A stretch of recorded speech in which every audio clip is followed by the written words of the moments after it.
취업은 해커스 대기업 해커스 공기업 해커스 최종을 크게 버렸어 가자. 자, 이제 기회비용 얘기를 좀 해볼게요. 선택.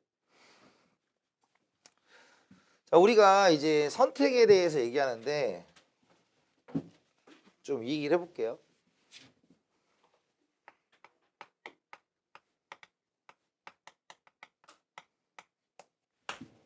자, 우리가 기회비용에 대한 얘기를 할 때, 기본적으로 비용이라는 것이 있어요. 비용. 그럼 첫 번째 비교점이 우리가 이제 매몰 비용이라는 개념이 있고 기회비용이라는 개념이 있습니다.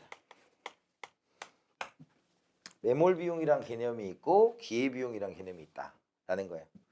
그럼 경제학에서 첫 번째 아까 말씀드렸던 게 뭐냐면 경제학은 합리적이라는 단어를 굉장히 좋아한다. 기본 전제로 깔려 있는 거고요.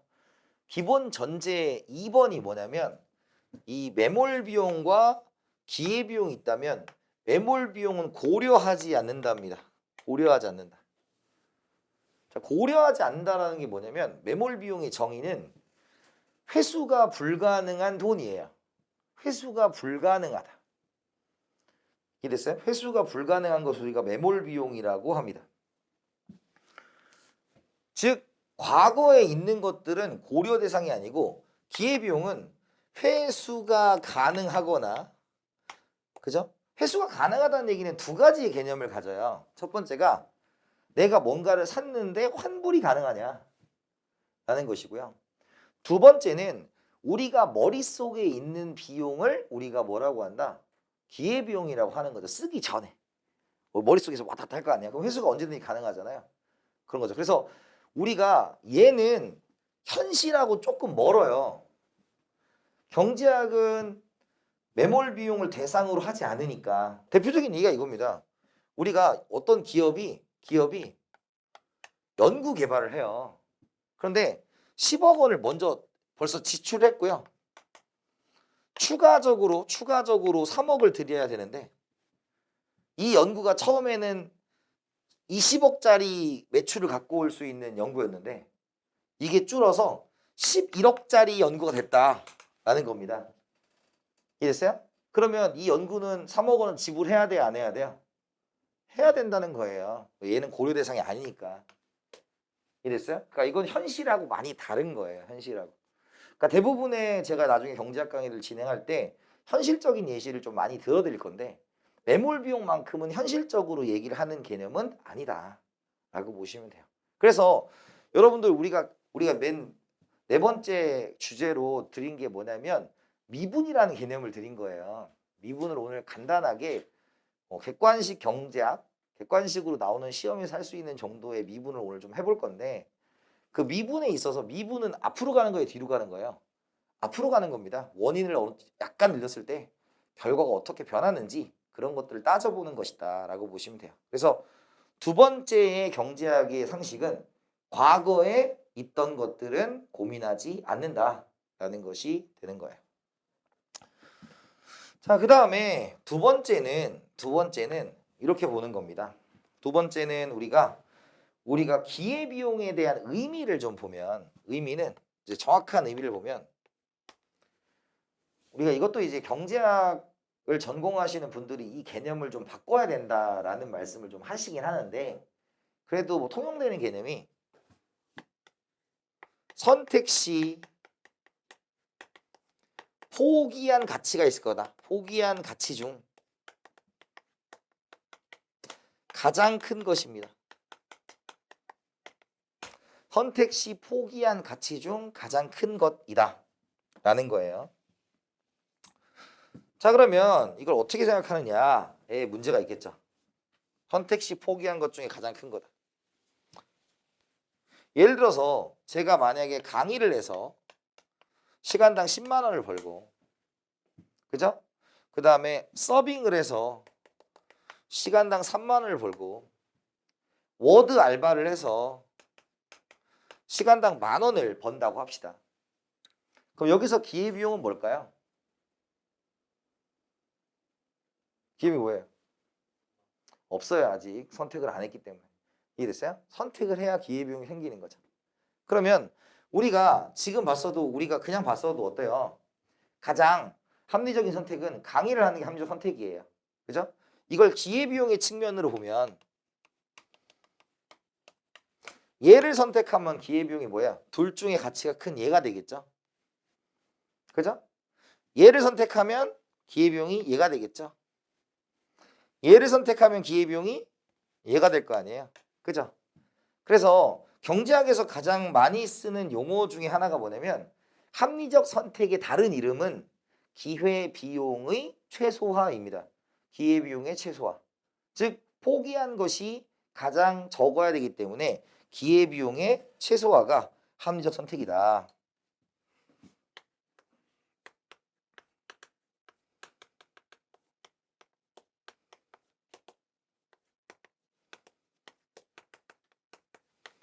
그래서 기회비용에 관련한 우리 경제학에서는 두 가지 정도를 많이 얘기해요. 예산선과 뭐 등비용선이나 생산가능곡선이나 뭐 이런 것들을 얘기합니다. 그래서 이 기회비용이 본격적으로 많이 쓰이게 되는 곳이 무역이에요. 무역에서 어떤 것을 완전 특화할 거냐 불완전 특화할 거냐 뭐 이런 것들에 대해서 합리적 선택을 위해서는 기회비용이 작아야 한다. 이렇게 생각을 하시면 될 것 같고요. 뭐 일단은 여러분들한테는 기회비용이 최소화가 합리적 선택이다. 이렇게 하나 기억을 해두시면 좋을 것 같습니다. 자, 그 다음에 세 번째는요. 세 번째는 이런 얘기를 좀 해드리려고 해요. 우리가 기회비용의 구성은 기회비용은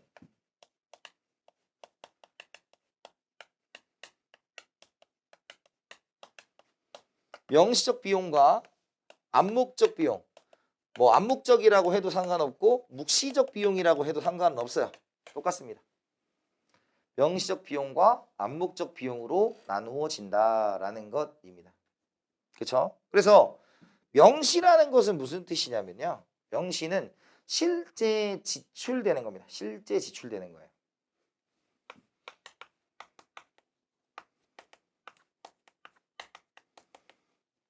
그죠? 그 다음에 묵시적, 암묵적 비용은 우리가 받을 수 있었던입니다. 받을 수 있었던이란 뜻이에요. 그럼 이런 뜻입니다. 여러분들 우리가 공짜 점심은 없다 이런 말 들어보셨죠? 그 말은 뭐다? 내가 A라는 것을 선택했을 때는 반드시 포기하는 것이 생긴다라는 것입니다. 이해되셨죠? 그러면 우리가 대표적으로 영화를 보러 간다고 할까? 영화를 보러 간다면 명시적 비용은 뭐가 되겠습니까? 영화비가 될 거예요. 영화비. 그죠? 그 다음에 암묵적 비용에 해당하는 것은 영화는 기본적으로 러닝타임이 2시간 정도 되니까 2시간의 임금이 되겠죠. 2시간의 임금. 2시간의 임금. 무엇을 할지는 상관없습니다. 근데 그 중에서 가장 큰 게 돼야 되겠죠.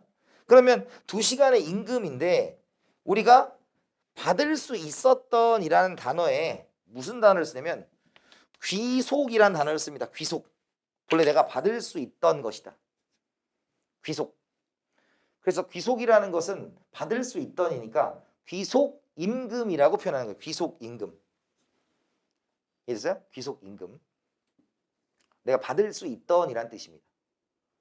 이해됐어요? 여러분 뭐 이런 얘기도 할 수 있어요. 여러분 우리가 우리 집에 살고 있는 것도 귀속 임대료를 내는 거예요. 내가 이 집을 남에게 빌려줬다면 받을 수 있는 돈이 있잖아요. 그러니까 귀속 임대료. 내가 내 집에 살아도 귀속 임대료는 GDP에 들어가요. 뭐 이런 것들 한번 나중에 또 보는 시간이 있을 거고. 두 번째는 전세이죠. 전세 있잖아요. 전세는 우리가 이제 보증금을 내고 일정 기간 동안 사는 거죠. 사는 거.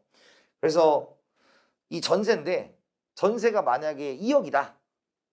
그러면 명시적 비용은 얼마예요? 명시적 비용 얼마예요? 2억 아니에요. 그러니까 여러분들 명시적 비용은 없어요.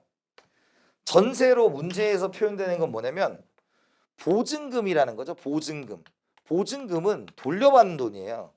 그러니까 돌려받는 돈이기 때문에 얘는 명시적인 게 아니죠. 쓰고 납서지는 게 아니고 나중에 받으니까. 그래서 문제에서 나오는 보증금, 전세 보증금, 뭐 건물 보증금 이런 것들은 아무런 명시적 비용이 들어가지 않습니다. 안 써요. 다만 그 보증금 전세라는 것은 원칙적으로 우리나라에서 만들어진 이 전세라는 제도는 우리나라에서 이게 잘못된 제도예요. 원래 전세는 세입자가 갑인 제도예요. 왜?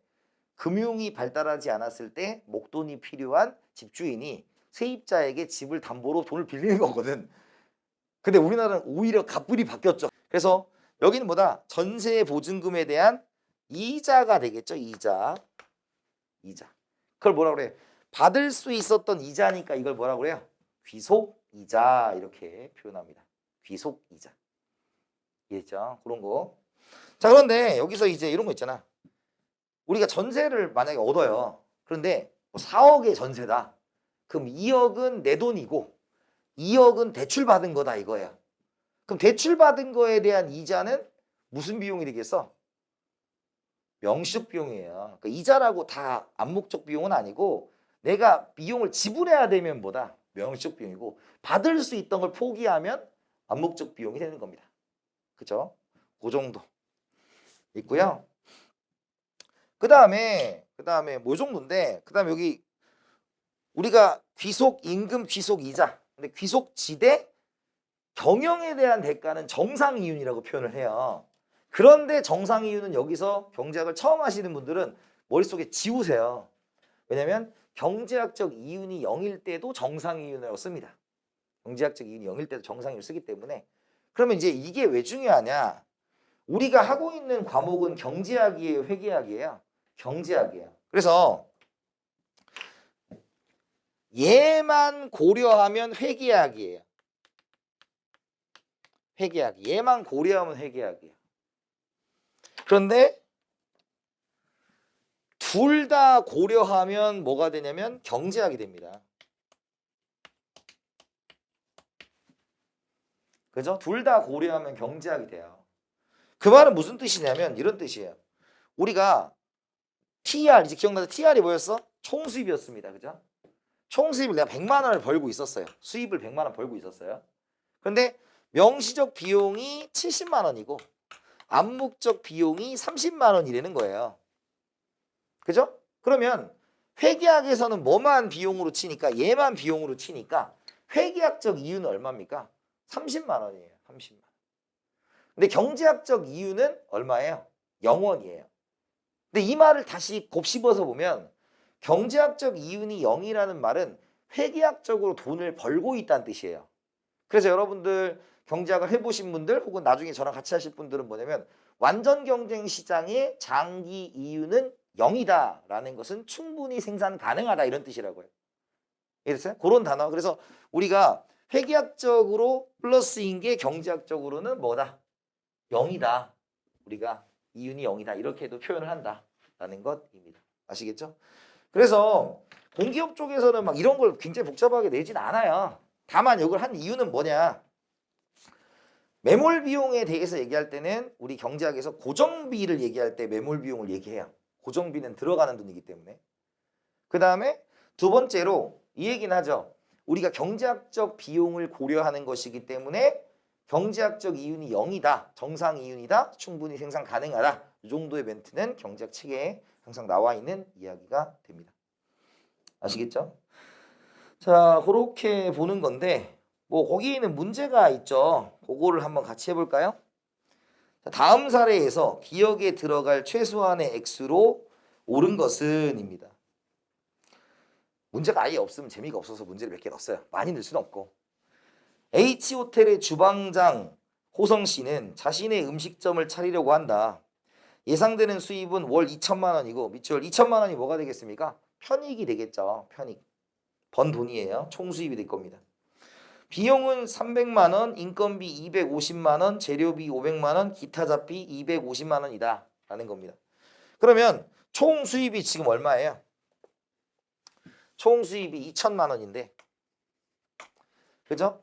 명시적 비용이 얼마입니까? 250, 500, 250이니까 얼마가 됩니까? 그리고 임대료까지 하면 1,300만 원이죠. 1,300만 원이죠. 그죠? 그러면 얘가 지금 뭐보다 커져야, 그러니까 만약에 편익이 크다면 그 가게를 차려야 되고 비용이 크면 호텔에서 그냥 일하면 되죠.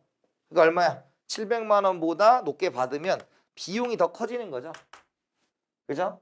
그러니까 700만 원이 된다. 이런 얘기입니다. 이해되셨습니까? 뭐 그런 문제. 이런 문제는 여러분들 충분히 나올 수 있는 부분이에요. 보시면 될 것 같고요. 자, 그래서 첫 번째 주제인 우리가 경제 주체, 경제 객체. 그래서 전반적인 얘기를 다 해드렸어요. 그래서 이런 거고요. 이제 본격적으로 조금 얘기를 할 건데 이런 게 있어요. 경제학을 이제 들으신 분들, 안 들으신 분들이 차이가 좀 있는데 학교에서 배운 게 좀 달라요. 학교에서 배운 거랑 수험적인 또 경제학이 조금 다르거든요. 그래서 저는 여러분들 수험을 좀 집중적으로 해드릴 생각입니다. 잘 보시면 좋을 것 같고요. 거기 보면 이제 2에 뭐가 있습니까? 수요와 공급이라는 주제로 한번 해보도록 할게요. 수요와 공급. 자, 그럼 수요와 공급은 뭐냐면 이런 겁니다. 우리가 시장이라는 게 있죠. 시장. 그죠? 그래서 여러분들이 이제 시장이라는 얘기를 미시할 때는 많이 다룰 거예요. 그래서 앞에서 잠깐 언급한 게 생산물을 다루면 생산물 시장이라고 하고 생산 요소를 다루면 생산 요소 시장이라고 합니다. 그리고 두 번째는 우리가 시장의 구조에 따라서 완전 경쟁 시장, 독점 시장, 독점적 경쟁 시장, 과점 시장이 있습니다. 그건 이제 다음 주쯤에 한번 하도록 하고요. 오늘은 이제 시장인데 여러분들이 수요와 공급을 쉽게 생각하지만 수요와 공급이 실제로 나왔을 때 어려울 수 있는 부분들이 있어요. 왜냐하면 수요와 공급은 미시에서 계속적으로 언급이 되는 부분이기 때문에 산수를 굉장히 잘 하셔야 됩니다. 그러면 먼저 시장이라는 것은 수요자와 공급자가 만나서 우리가 이제 서로 간에 합의를 보는 것이죠. 그래서 우리가 가격과 거래량을 결정하는 곳이 우리가 시장이라고 보시면 돼요. 다만 가격의 다른 이름들은 굉장히 많습니다. 노동의 가격은 임금이고 자본의 가격은 이자이고 외환의 가격은 환율입니다. 그죠? 그러니까 가격은 굉장히 다양하게 있다라고 보시면 될 것 같고요. 그래서 먼저 우리가 뭐부터 볼 거냐면 이제 수요부터 좀 볼 거예요. 수요부터 볼 겁니다. 수요는 이제 디맨드로 얘기를 해요. 디맨드로 얘기합니다. 그래서 우리가 이제 경제학의 첫 번째 조건, 두 번째 조건에 대해서 말씀을 드렸죠. 합리적이냐, 과거는 고려하지 않는다라는 거고, 세 번째 조건은 뭐냐면 문제에서 언급하지 않은 것은 다 고정입니다. 변화가 없다고 가정을 하는 것이죠. 그죠? 그래서 수요는 지금 어떻게 하는 거냐면 다른 조건이 다 일정하다고 가정을 할 때 우리가 가격과 거래량은 뭐한다? 반비례한다. 이렇게 하는 것이 수요입니다. 가격과 거래량은 반비례한다. 이건 상식적으로 생각해 보면 싸면 많이 사고 비싸면 안 산다. 이런 개념으로 접근하시면 될 것 같아요. 그런데 여러분들이 이제 생각을 해야 되는 게 뭐냐면 이런 겁니다. 첫 번째는 우리가 고등학교 때를 생각해 보면, 중학교를 생각해 보면 x가 있고 y가 있다라는 겁니다. 그럼 어떠한 함수가 있다고 가정을 했을 때 우리가 x부터 읽었습니까? y부터 읽었습니까? x부터 읽었죠? x를 우리가 독립변수라고 하고 y를 종속변수라고 했습니다. 그래서 x0일 때 y0야 이렇게 읽었습니다. 이해됐어요? 그걸 우리가 일반적으로 함수나 그래프를 보는 방식이죠. 그런데 경제에서는 이 가격이라는 변수가 들어가게 되면 여기가 원인이 됩니다. 바뀌어 있어요. 그래서 요걸 우리가 경제학적 관행이라고 합니다. 경제학적 관행. 그래서 여기는 어떻다? 읽을 때 P0일 때 Q0다 라는 거죠. 그리고 여기는 숫자가 커지는 거니까 우리가 이제 뭐가 되겠어요? P1으로 가격이 하락했을 때 이게 이제 100원, 50원 이렇게 하셔도 돼요. 그리고 Q1이다 라는 것은 이렇게 늘어났다 이런 거죠. 뭐 10개, 20개 이렇게 하셔도 됩니다. 이해됐어요? 그래서 읽는 거다라는 거예요. 그래서 첫 번째는 수요 곡선을 볼 때는 원인과 결과의 자리가 바뀌어 있다라는 거고, 이것들은 가격이라는 변수가 나오면 전부 다 바뀌어 있습니다. 전부 다 바뀌어 있어요. 그래서 그래프를 이제 경제학에도 단계가 있습니다. 첫 번째가 그래프로 설명하는 단계가 있고, 두 번째는 경제 수학으로 설명하는 단계가 있는데, 경제 수학으로 설명하는 단계는 여러분들하고 저하고 집중적으로 다를 부분은 아닌 것 같고요. 그리고 특히 주관식으로 시험을 보시는 분들도 있고 객관식으로 시험을 보시는 분들이 뭐 대다수겠지만, 객관식 시험을 보실 때는 그래프로 읽고 끝나면 안 되고요. 그래프가 말로 어떻게 표현되는지를 정확하게 아셔야 됩니다. 그러니까 제일 안타까운 상황이 뭐냐, 그래프를 그려주면 다 아는데 말로는 이해를 못하는 분들이 있어요. 그러면 안 됩니다. 아시겠죠? 이렇게 보시면 될 것 같고요. 그 다음에 두 번째가 이제 이런 단어들이 있습니다. 여러분들 이제 내생변수라는 게 있고요. 외생변수라는 단어가 있습니다. 내생변수와 외생변수라는 단어가 있어요. 그죠? 그럼 내생변수와 외생변수는 뭐냐면 이 모형에서 주어진 값이면 내생변수라고 합니다. 이 모형에서 주어진 값이면 내생변수라고 하고요. 이 모형 밖에서 주어지면 외생변수라고 하는 거예요. 내생변수와 외생변수입니다. 그러니까 그래프를 읽을 때 이런 뜻이에요. 지금 여기서 원인으로 주어진 이 P가 뭐가 되는 거예요? 가격이 내생변수입니다. 그러면 이 그래프에 있는 원인이 있으면 이 안에서 노는 거예요. 이 안에서 그냥. 이 안에서 노는 거예요. 그래서 가격이 떨어지거나 가격이 올라가면 그냥 이 안에서 읽는 겁니다. 이 안에서. 이해됐어요? 근데 우리가 이제 그래서 내생은 그래프의 내부에 있는 겁니다. 내부. 이해됐어요? 뭐 다른 예시를 들어볼까요? 다른 예시를 들어볼까요? 여러분 이제 거시에서 가장 많이 활용하는 그래프가 뭐냐면 이런 그래프입니다. 우리가 이제 P하고 Y라는 거죠. 여기서 P는 뭐예요? 물가고요. Y는 생산입니다. GDP 이렇게 표현하는 거죠. 그래서 우리가 이렇게 뭐 AS라고 해서 Aggregate Supply 이렇게 표현을 합니다. 그래서 Aggregate Supply를 하면 물가가 올라가면 어떻게 되는 거야? 그냥 이렇게 올라가는 거예요. 떨어지면 어떻게 돼요? 요렇게 떨어지는 거죠. 이해 갔어요? 그 것들 안에서 노는 게 내생입니다. 내생. 이해됐어요? 그러니까 우리가 나중에 하겠지만 가격이 변하면 요 그래프 안에서 그냥 노는 거예요. 그걸 우리가 내생 변수라고 얘기하는 겁니다. 그렇죠? 그런데 외생은 뭐냐면 우리가 이 그래프와 관계없이 외부적으로 주어진 변수를 외생이라고 하는 거예요. 외생. 예를 들어서 우리가 대표적으로 얘기하는 게 뭐냐면 이 그래프가 만약에 이렇게 D1에서 D2로 갔다 이거예요. 그러면 보니까 여기가 Q2가 됩니다. 이건 뭐가 되겠어요? 가격이 뭐였어요? 똑같은데 수요 곡선이 오른쪽으로 감으로써 더 많은 양을 소비하게 되었다라는 거죠. 그런데 가격이 똑같다라는 얘기는 이 모형 안에 있는 것들은 변함이 있어요, 없어요? 없는 거죠. 그러니까 다른 조건이 뭔가 주어졌을 거다. 조금 이따 하겠지만 소득, 인구, 기후, 대체제, 보완제 이런 것들이 주어졌을 때 이렇게 바뀔 수 있다는 게 외생입니다. 그래서 이제 여러분들 경제학 책을 보면 내생성과 외생성이라는 단어가 등장을 해요. 어디서 나오냐면 우리가 화폐 공급의 내생성, 외생성이 경제학에서 좀 언급이 됩니다. 그래서 내생과 외생이란 단어, 그리고 특히 이제 외생과 내생이 또 나오는 게 어디냐면 솔로 모형이라는 게 있죠. 그런 것들에서 좀 나옵니다. 아시겠죠? 그래서 단어 정도 일단 체크를 해두시면 될 것 같아요. 자, 그런데 이제 뭐 본질적인 얘기는 이 얘기가 아니라 어떤 거였어요? 지금 가격과 거래량은 뭐한다? 반비례한다 라는 거예요. 근데 여러분들 여기에는 그걸 제가 뺐어요. 저 뺐어요. 뭘 뺐냐면 그 예외는 뺐습니다.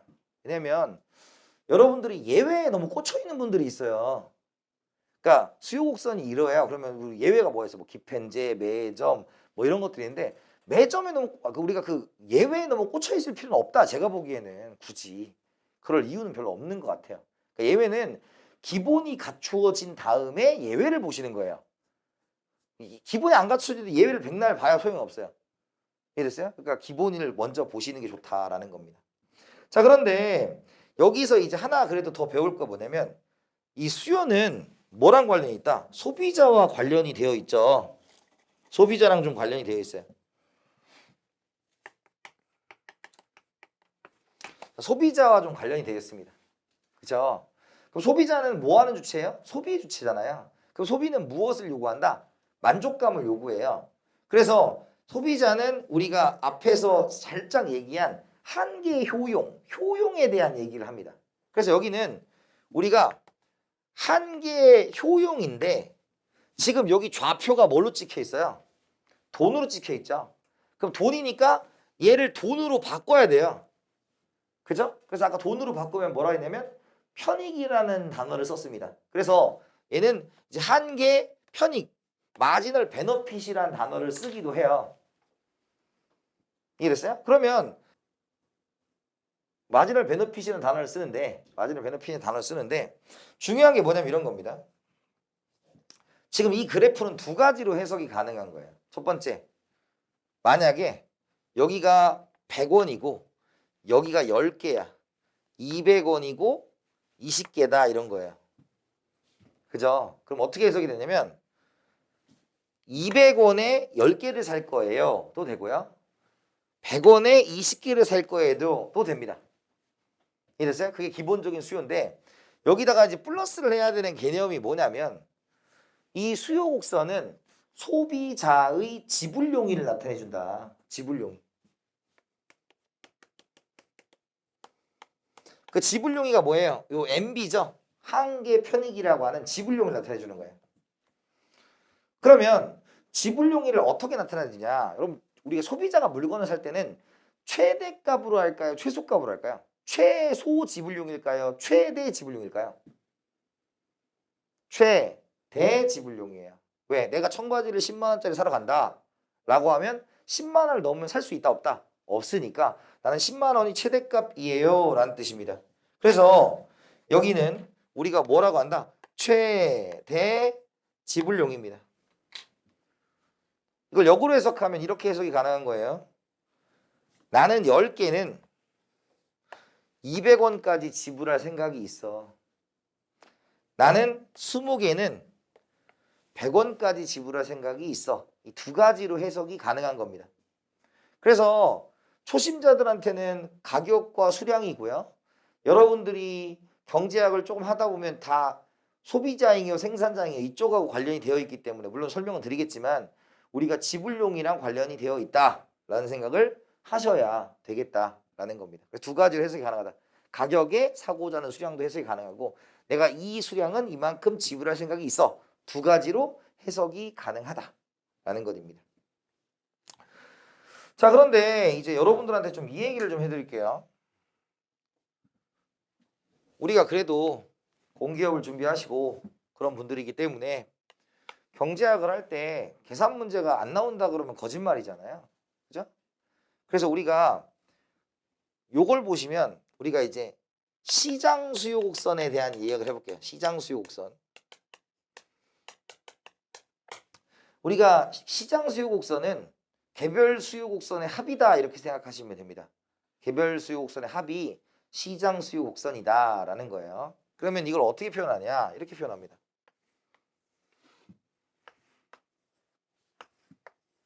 여기 있죠. 그래서 예를 들어서 A라는 사람이 있는데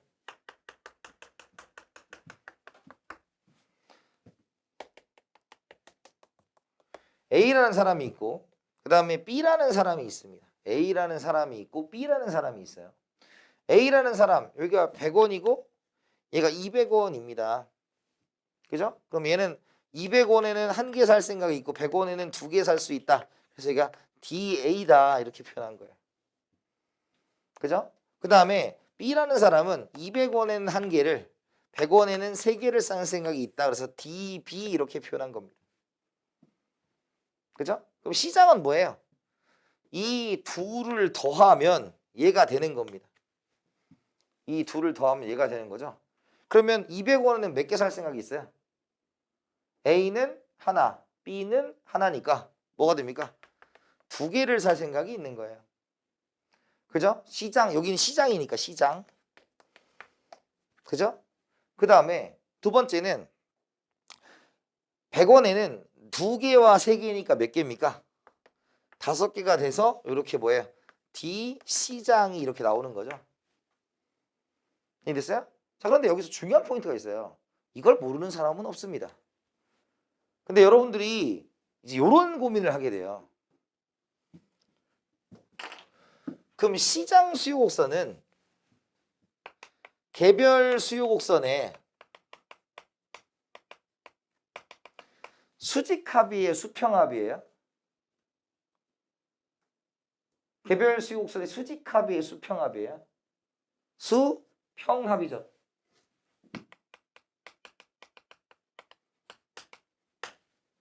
이랬어요? 그러면 한번 볼게요. A라는 사람의 수요 곡선이 P는 Q 플러스 마이너스 Q 플러스 100이다. 그죠? B라는 사람이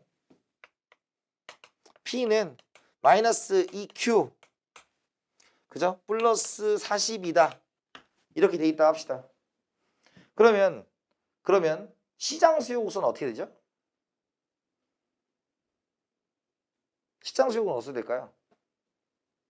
자, 이게 여러분들이 이쪽 할 때 이런 쪽이 훨씬 더 중요한 얘기라고. 그러니까 내용은 알겠어. 그래. 아, 야. 100원일 때 한 명. 100원일 때 하나. 100원일 때 총 2개. 200원일 때 2개. 100원일 때 2개. 그다음에 100원일 때 3개, 5개 이렇게 하는 건 알겠는데 여러분들 시험 문제는 수식으로 나온단 말이에요.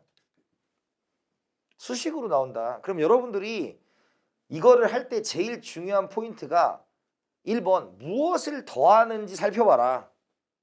그죠? 그럼 우리가 지금 수량을 더하는 거예요? 가격을 더하는 거예요? 수량을 더하는 거죠. 그렇다면 2번 그러면 얘가 수량으로 표현됐느냐 가격으로 표현됐느냐를 봐야 돼요. 그죠? 그럼 얘는 지금 그래 얘랑 더한다 이렇게 더하면 돼요 안 돼요? 안 되는 겁니다. 왜? 얘는 지금 가격이잖아요. 이렇게 더하면 가격을 더하는 거예요. 이랬어요? 그럼 이거는 우리가 뭘로 바꿔줘야 된다? 수량으로 바꾼다는 생각을 하셔야 돼요. 이게 여러분들이 미시경제학을 할 때 제일 중요한 포인트입니다. 내가 무엇을 더할 거냐? 무엇을 더할 거냐 이거예요. 자, 그러면 어떻게 되는 거예요?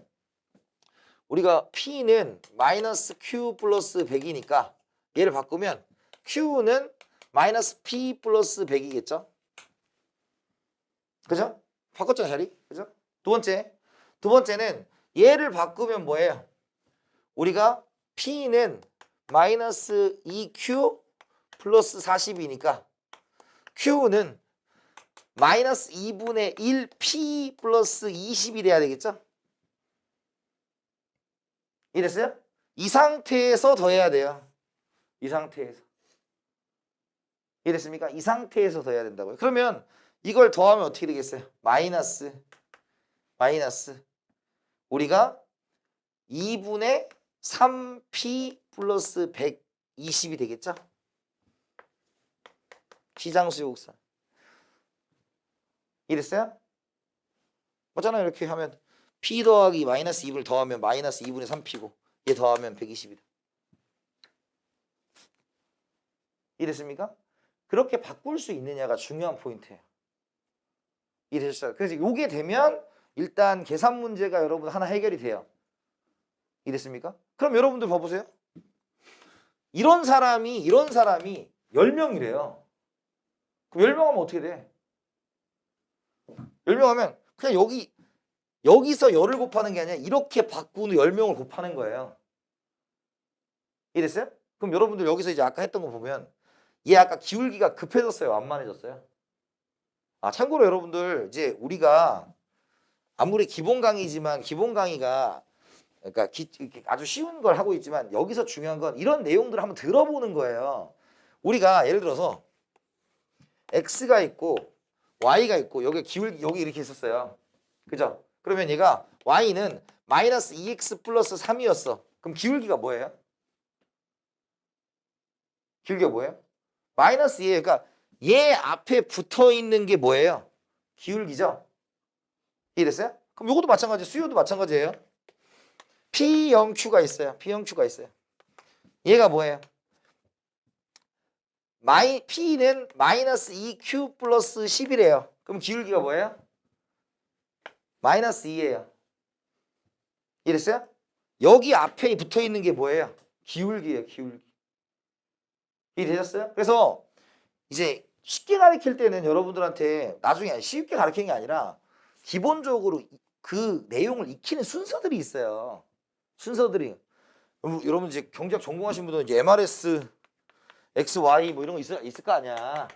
이런 것들도 마찬가지로 여러분들 뭐냐면 이런 식으로 다 쉽게 표현하는 방법들을 머릿속에 각인시켜야 돼요. 학교에서 배운 내용은 여러분들 그냥 증명하고 끝났을 거예요. 시험도 서술형이었을 거고. 그죠? 근데 경제학에서는 우리가 이제 수험으로 이제 이런 공기업적 경제학을 할 때는 여러분들 객관식을 할 때는 그냥 바로바로 도출이 돼야 돼요. 바로바로. 이랬습니까? 그래서 지금 이 말씀을 왜 드리냐면 얘가 만약에 10명이다. 10명이다 그러면 그냥 여기다 곱하기 10 하면 되는 거예요. 이랬어요? 그러니까 그런 식으로 만드는 거죠. 그런 식으로 만드. 그럼 이게 10을 하면 기울기는 급해질까요? 완만해질까요? 급해져요? 완만해져요? 급해져요? 완만해져요? 다시 기울기는 P에 대해서 풀어야 되죠? 그러니까 얘는 지금 10P니까 다시 P에 대해서 풀면 뭐예요? 10분의 1 Q가 되는 거죠. 기울기는 점점 완만해지는 거예요. 그래서 기울기가 X 자리에 있는 앞에 있는 개수가 그냥 뭐예요? 기울기라고요. 기울기라고요. 그래서 여러분들 이걸 많이 쓰는 게 다양해요. 예를 들어서 이런 거 있잖아요. 예산선이라는 게 예산선 이렇게 있어요. 예산선. 예산선이 있어요. XY. 그러면 우리가 예산선의 기울기는 이렇게 표현해요. PXX. 나중에 배우실 거예요. 안 배우신 분들은 그냥 보고 넘어가시면 돼요. M이에요. 그죠? 그러면 기울기는 뭐예요? X 앞에 붙은 거죠? 넘기 Y에 대해서 풀어서 그 다음에 X 앞에 붙어 있는 거예요. 그러니까 이걸 Y에 대해서 풀면 Y는 마이너스 PY분의 PXX 플러스 PY분의 M 이렇게 쓰는 거니까 얘가 기울기라고. 그러니까 이 기울기가 미시경제학을 할 때는 굉장히 좋은 역할을 하고 기울기에 대한 개념이 알게 되면 나중에 여러분 대체 효과까지 그냥 알게 되는 거예요. 그러니까 저는 여러분들한테 말씀드리지만 저는 그래프를 많이 안 그리려고 그래요. 왜냐? 그래프를 외워서 해결되는 부분이 있고 그리지 않아도 충분한 부분들이 있다고 생각하거든요. 근데 그래도 기울기를 우리가 그래프를 그리게 되면 적어도 뭐에 대한 인지만 참고로 있잖아요. 우리가 그 요쪽 경제학에서는 절편에 대해서는 그렇게 신경 안 써요. 뭐 P축, Q축 이런 만나는 점들은 특별한 경우는 신경 안 쓰지만 기울기만큼은 정확하게 좀 이해를 하셔야 된다라는 말씀을 드립니다. 자, 이 말씀을 왜 드렸냐면 이것 오늘 한 강의 여러분들이 이런 말씀도 드리고 싶어서 그래요. 지금 지금까지 한 거는 뭐였냐면 그 시장 수요 곡선에 대해서 얘기한 거잖아요. 근데 잘 보세요. 만약에 P0Q가 있잖아요. 그죠? 만약에 이렇게 수요가 이렇게 있대요. 그죠? 여기에 아까 우리가 수량을 더한 건 뭐냐면 우리가 시장 수요 곡선을 만드는 거였잖아요. 그죠? 근데 만약에 여기다가 조세를 300원을 붙이면 어떻게 될까요? 자, 예를 들어서 이 그래프가 P는 그죠? 마이너스 Q 플러스 100이다. 그럼 여기다 조세를 300을 붙이면 어떻게 될까요? 요 수요 곡선에 요렇게 300원을 조세를 붙이면 어떻게 될까요? 자, 보세요. 이제 이렇게 하면 이게 제일 중요한 기준을 잡아야 돼요. 조세는 가격이에요, 수량이에요? 가격이죠. 얘는 표현이 가격으로 됐어요, 수량으로 됐어요? 가격으로 됐죠. 그죠? 그러면 수요가 어떻게 되겠어요? 조세를 부과하면 수요가 증가하겠어요, 감소하겠어요? 감소할 거예요. 그러면 얘를 더해줘야 되겠어요, 빼줘야 되겠어요? 빼줘야 돼요, 빼줘야 돼요. 세금을 붙이면. 그러면 얘를 빼준다라고 하면 어떻게 돼요? 그냥 여기서 P는 마이너스 Q 마이너스 200이 되면 끝이에요. 가격을 더해주는 거라고요. 만약에 얘가 만약에 Q는 마이너스 P 플러스 100 이런 식으로 돼 있으면 얘는 반드시 뭐로 바꿔줘야 돼? P로 바꿔준 다음에 더하는 거예요. 빼주거나. 지금 이 말씀을 드리는 게 100% 이해가 안 돼도 좋아요. 제가 이 말씀을 드리는 건 나중에 계산 문제가 나왔을 때 Q를 더하는 거냐 P를 더하는 거냐의 기준을 세워야 된다고요. 내가 P를 더할 거냐 Q를 더할 거냐. 이해됐어요? 그러니까 조세나 보조금이나 이쪽은 다 뭐예요? P 가격을 더하는 거니까 가격으로 바꿔놓고 더하면 되고. 이해됐어요? 수량이라고 나오면 수량으로 바꿔놓고 더하면 돼요. 근데 생각보다 이런 부분들을 간과하시거나 잘 모르세요. 진짜로. 그러니까 이거를 여러분들 인지하시면 생각보다 되게 쉬운 문제인데, 자 그래서 지금 뭐 했다? 가격을 더할 건지 수량을 더할 건지에 대한 기준을 좀 명확하게 삼아라 라는 것입니다. 아시겠죠? 자 그런데 이제 네 번째로 가면 이제 수요량과 수요가 있겠죠. 수요량과 수요가 있어요. 수요량과 수요. 그래서 우리가 양자가 붙으면 뭐가 되냐면 우리가 가격 변동이에요. 해당 재화의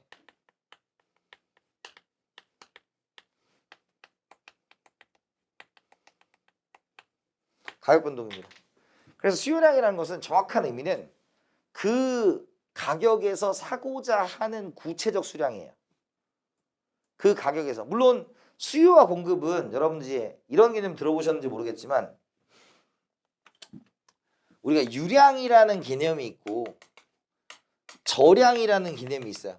오히려 이런 것들도 되게 많이 나와요. 우리 공기업에서. 유량, 저량 이런 거 단순 상식적인 부분 있잖아요. 유량은 기간을 잰 걸 우리가 유량이라 그래요. 기간을 잰 걸 유량. 그 다음에 저량은 우리가 시점을 잰 것을 우리가 뭐라고 한다? 저량이라 그래요. 그래서 유량으로 설명하는 게 수요량, 공급량, 그 다음에 GDP 이런 것들이고요. 그 다음에 저량은 뭐냐면 국부, 통화량 뭐 이런 것들이 여기 들어갑니다. 그래서 우리가 가끔 이거 되게 많이 물어봐요. 가끔은 아니고. 그러니까 이거는 이게 우리가 경제학을 하다 보면 이게 객관식 시험에 나오는 것도 있고 안 나오는 것도 있거든요. 근데 얘는 잊어먹을 만 한 번씩 나와요. 잊어먹을 만 한 번씩 나와. 그죠? 뭐 테스트나 매형 테스트 하신 분들은 아시겠지만 이거 거기서도 물어보고. 경제학의 기본. 그래서 여러분들 경제학 시험의 난도를 보면 테스트 매경 테스트가 최하라고 보면 그 다음이 공기업이에요. 공기업, 노무사, 7급이 거의 비슷한 수준이에요. 요즘에. 그리고 그거보다 조금 난도가 높으면 감정평가사고요. 그거보다 조금 높으면 회계사입니다. 그럼 여러분들은 적어도 7급 수준까지 이걸로 보시려고 하면 7급 수준까지 공부를 좀 하셔야 돼요. 7급 수준까지 공부를 하셔야 돼요. 근데 저도 7급을 강의하고 있지만 항상 말하는 게 뭐냐면 이런 거예요. 경제학은 몰라서 풀리는 거야. 그냥 몰라서 풀리는 겁니다. 몰라서 틀리는 거예요. 그냥 막 생각하고 사고하고 이런 문제는 많이 없어요. 그러니까 여러분들 그거는 좀 정형화되게 공부를 많이 하셔야 될 겁니다. 자, 그래서 해당 재화의 가격 변동이라는 것은 이런 뜻이죠. P0Q에서 뭐가 변동한 거다? 얘가 변동한 거다. 그죠? 그럼 얘가 변동하면 아까 이걸 우리가 내생 변수라고 했으니까 이 안에서 놀 거 아닙니까? 그죠? 그러니까 P0일 때 Q 제휴류의 수요량이 있고 P1일 때 Q1의 수요량이 있을 거니까 A에서 B로 가면 수요량이 뭐한 거다? 증가한 거다. 왜? 가격이 하락하여 거래량이 증가한 거다. 가격이 하락하여 거래량이 증가한 거다. 반대로 B에서 A로 가게 되면 가격이 상승하여 거래량이 감소한 거다 라는 것이죠. 그래서 A에서 B로 가면 수요량 증가, B에서 A로 가면 수요량 감소가 됩니다. 그죠? 그렇게 체크하시는 것이고요. 자, 그 다음에 이제 수요 변동을 보면 얘는 뭐예요? 가격 외 변동입니다. 가격 외 변동.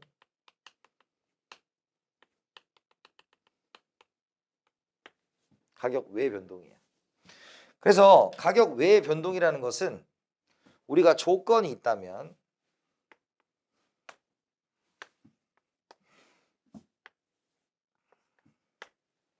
이렇게 있죠. 이때 지금 어떤 가격을 찍어도 상관없는데 P0라는 가격을 찍었다. 그때 Q0겠죠. 그죠? Q0겠죠. 그러면 이때 지금 오른쪽으로 가면 뭐가 된다? 전부 다 Q1이 된 거죠. 그럼 이렇게 하면 뭐예요? 수요가 증가한 거죠. 가격은 똑같은데 양이 늘어났으니까. 그죠? 그 다음에 이렇게 하면 수요가 감소한 거다라는 거죠. 그래서 처음 하시는 분들은 우측이면 증가, 좌측이면 감소. 익숙하신 분들은 뭐예요? 우상방이면 증가,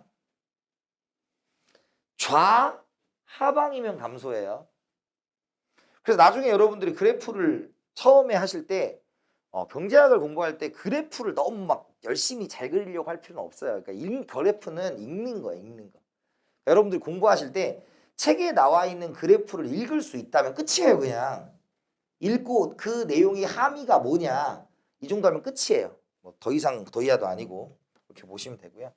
자, 그래서 지금 우리가 말씀드릴 수 있는 게 이거 보자. 수요의 증가 요인, 수요의 감소 요인이 있죠. 수요의 증가 요인, 수요의 감소 요인. 그래서 증가는 우측, 감소는 좌측 이렇게 되는 거죠. 그죠? 대표적으로 소득, 인구, 기호, 대체재의 가격, 보완재의 가격이죠. 자, 그런데 뭐 이런 얘기도 있어요. 여러분들 그 재화의 가격이 있고요. 그 재화의 가격의 변동의 예상도 있어요. 그러니까 치킨 시장에서 치킨 가격이 변하면 뭐예요? 저 수요량이에요. 치킨 시장에서 치킨 가격이 변하면 수요량이에요. 이해했어요? 치킨 시장에 치킨 가격이 변하면 수요량이에요. 근데 치킨 시장의 치킨 가격의 상승을 예상하면 수요예요. 그러니까 예상은 다른 얘기예요. 다른 얘기. 이해됐어요? 실제로 변한 것과 예상은 다른 얘기다. 따라서 우리가 소득이 뭐 할 때, 증가할 때 소득인데 여기 정상재를 가정할게요. 정상재 아까 얘기했죠. 소득과 비례하는 재화 정상재라고 했습니다. 그러면 소득이 증가하거나 인구가 증가하거나 라는 거죠. 인구가 증가하면 동일한 가격에도 많은 사람이 살 수가 있는 것이죠. 그죠? 그다음 기호가 증가하면 우리나라에서 잘 팔리는 게 뭐다? 집중력 향상에 좋다. 다이어트에 좋다. 뭐라고 딱히 말은 못하겠지만 좋다. 그러면 이제 많이 팔리는 거죠. 자, 대체재와 보완재 있죠. 대체재 여기가 만약에 치킨 시장이라면 대체재 가격이 올라야 되겠어요? 내려야 되겠어요? 대체재 가격이 올라야 수요가 증가하겠어요? 내려야 수요가 증가하겠어요? 올라야 수요가 증가하겠죠? 왜? 이거 대신 나 이거 살 거야 이런 거니까. 피자 가격이 올라가면 치킨 먹을 거 아니에요. 이랬어요? 그 다음에 보완재 가격이 떨어져야 되겠죠? 왜? 치킨 맥주인데 맥주 가격이 떨어지니까 치킨을 한 번 더 먹자 이런 얘기죠. 그죠? 요거의 반대는 우리가 반대로 생각하면 되겠다 라는 겁니다. 자, 그래서 이번 시간에 한 얘기의 주는 뭐냐면 이런 얘기였어요. 첫 번째가 경제학에서는 매몰 비용 고려 안 합니다. 경제학에서는 기회비용은 명시적 비용과 묵시적 비용이 있는데 암묵적 비용이 있는데 우리가 경제학에서는 경제학적 비용인 두 가지의 개념을 다 사용하니까 경제학적 이윤이 0이더라도 회계학적으로는 플러스예요. 이 얘기랑 세 번째 수요는 두 가지로 읽습니다. 첫 번째 정해진 가격에서 수요량이기도 하고 이 수요량을 이만큼의 최대 지불 용의를 가집니다. 라고 읽을 수 있다. 라고 말씀드렸고요. 그 다음에 마지막으로 여러분들이 오늘이 기본적인 얘기긴 하지만 그래도 여러분들이 꼭 기억하고 갔으면 좋겠는 건 뭐였다? 가격을 더할 건지 수량을 더할 건지에 대한 고민을 좀 해봐야 된다. 그래서 참고로 말씀드리면 수량을 더하는 건 딱 한 번이에요. 언제? 시장 수요 곡선, 시장 곡선. 나머지는 전부 다 가격을 더하는 경우가 많습니다. 조세, 보조금, 공공재 뭐 이런 것들은 가격을 더할 가능성이 높다라는 것입니다. 아시겠죠? 그래서 P 더할 거냐 Q 더할 거냐, 이 P로 놓고 풀 거냐 Q로 놓고 풀 거냐는 우리가 미분에서도 굉장히 중요한 역할을 합니다. 이따가 잠깐 하겠지만 그 정도 체크하시면 될 것 같고요. 그 다음에 우리가 수요와 수요량의 변동, 해당재와의 가격이냐 그 외 변동이냐를 가지고 수요와 공급을 가지고 하는 것들은 철저하게 여러분들이 준비를 하셔야 되겠다라는 말씀을 드립니다. 아시겠죠? 자, 이렇게 쉬었다가 우리가 수요는 이 정도로 마치고요. 공급을 해보도록 하겠습니다. 쉬었다 하겠습니다.